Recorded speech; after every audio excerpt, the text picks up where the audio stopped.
Assalamualaikum warahmatullahi wabarakatuh.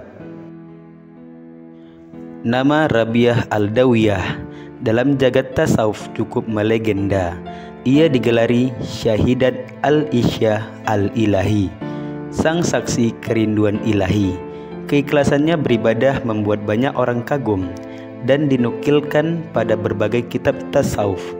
Namun, ia pun bahkan pernah melontarkan untuk membakar surga dan memadamkan neraka. Lalu, mengapa sampai seperti itu? Rabiah sangat dikenal dengan keikhlasannya beribadah, hingga tak ada lagi dalam relung hatinya untuk takut terhadap neraka ataupun mengharap surga. Kecintaannya pada Allah Subhanahu wa Ta'ala terus mendekatkannya dari waktu ke waktu. Dikisahkan bahwa suatu siang Rabiah Al-Adawiyah tengah berjalan ke kota Baghdad sambil menenteng air dan memegangin obor di tangan kirinya. Lalu seseorang pun kemudian bertanya kepadanya, mau kemanakan air dan obor itu? Rabiah Al-Adawiyah pun kemudian menjawab, aku hendak membakar surga dengan obor dan memadamkan neraka dengan air ini, agar orang tak lagi mengharapkan surga dan menakutkan neraka dalam ibadahnya. Tak ada yang perlu ditakutkan dan tidak ada yang perlu dirisaukan atas imbalan-imbalan ibadah yang dilakukan. Mencintai Allah baginya sama dengan mencintai Sang Maha Segalanya, menjalankan perintahnya dan terus mendekat kepadanya. Allah berfirman dalam Al-Quran surah Ar-Ra'd ayat 28 hingga 29, yaitu orang-orang yang beriman dan hati mereka menjadi tentram dengan mengingat Allah. Ingatlah, hanya mengingat Allah hati menjadi tentram. Orang-orang yang beriman dan mengerjakan kebaikan, mereka mendapatkan kebahagiaan dan tempat yang baik.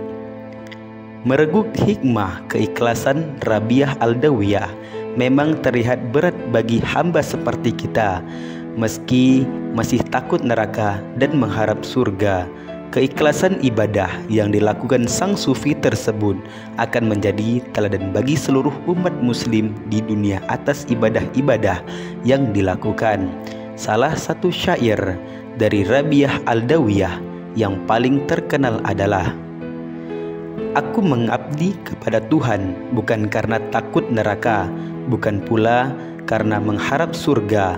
Aku mengerti karena cintaku kepadanya. Ya Allah, jika aku menyembahmu karena takut neraka, bakarlah aku di dalamnya. Dan jika aku menyembahmu karena mengharapkan surga, maka campakkanlah aku darinya. Tetapi jika aku menyembahmu demi engkau semata, janganlah engkau enggan memperlihatkan keindahan wajahmu yang abadi kepadaku. Syair Rabiah Al-Adawiyah menggugah kesadaran spiritualitas manusia. Ia menyadarkan dan mengetuk nurani keimanan bahwa yang harus dikejar adalah cinta Sang Maha Pencipta. Hal ini bertolak belakang pada pandangan umum yang menjadikan surga dan neraka sebagai tujuan final dari kehidupan. Dalam syairnya tersirat sebuah pesan mendalam. Jika surga bukanlah tujuan akhir yang harus dicapai manusia, akan tetapi cinta dan keridhaan Tuhan adalah sesuatu yang patut didamba. Karena kecintaan dan keridhaannya, maka sesuatu apapun yang diinginkan akan dikabulkan, terlebih lagi hanya sekedar surga dan kenikmatan. Rabiah Al-Adawiyah adalah sufi pertama yang memperkenalkan ajaran mahabbah ilahi. Selain Rabiah Al-Adawiyah, sufi lain yang memperkenalkan ajaran mahabbah adalah Maulana Jalaluddin Rumi, sufi yang lahir di Persia tahun 604 Hijriah atau bertepatan 1207 Masehi dan wafat pada tahun 673 Hijriah atau bertepatan 1273 Masehi.